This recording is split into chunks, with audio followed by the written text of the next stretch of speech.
আসসালামু আলাইকুম। আজকে আমি ভীষণ সুস্বাদু নরম তুলতুলে মুখে লেগে থাকার মতো স্বাদের মালাই চপ মিষ্টি বানিয়ে দেখাবো। প্রথমে চুলায় প্যান বসিয়ে ঘি ১ চামচ, সুজি হাফ কাপ দিয়ে নেড়েচেড়ে ভেজে নেব। স্বাদমতো লবণ, চিনি ১ টেবিল চামচ দিয়ে নেড়েচেড়ে ৩-৪ মিনিট ভেজে নেব।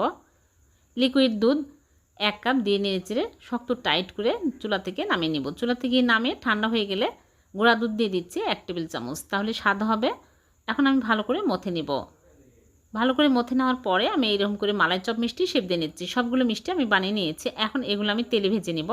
চুলায় প্যানে তেল হালকা গরম হয়ে আসলে মিষ্টিগুলো দিয়ে দিচ্ছি। দিয়ে আমি উল্টে পাল্টে ভেজে নেব। যখন হালকা এরকম কালার হবে তখনই তুলে নিচ্ছে।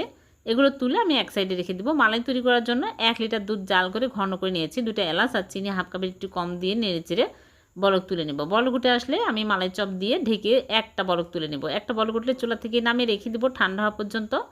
ঠান্ডা হয়ে গেলে সার্ভ করে নিলাম। হয়ে গেল ভীষণ সুস্বাদু মালাই চপ। এভাবে বানিয়ে দেখবেন, খেতে দুর্দান্ত স্বাদের হয়। ভালো লাগলে লাইক, কমেন্ট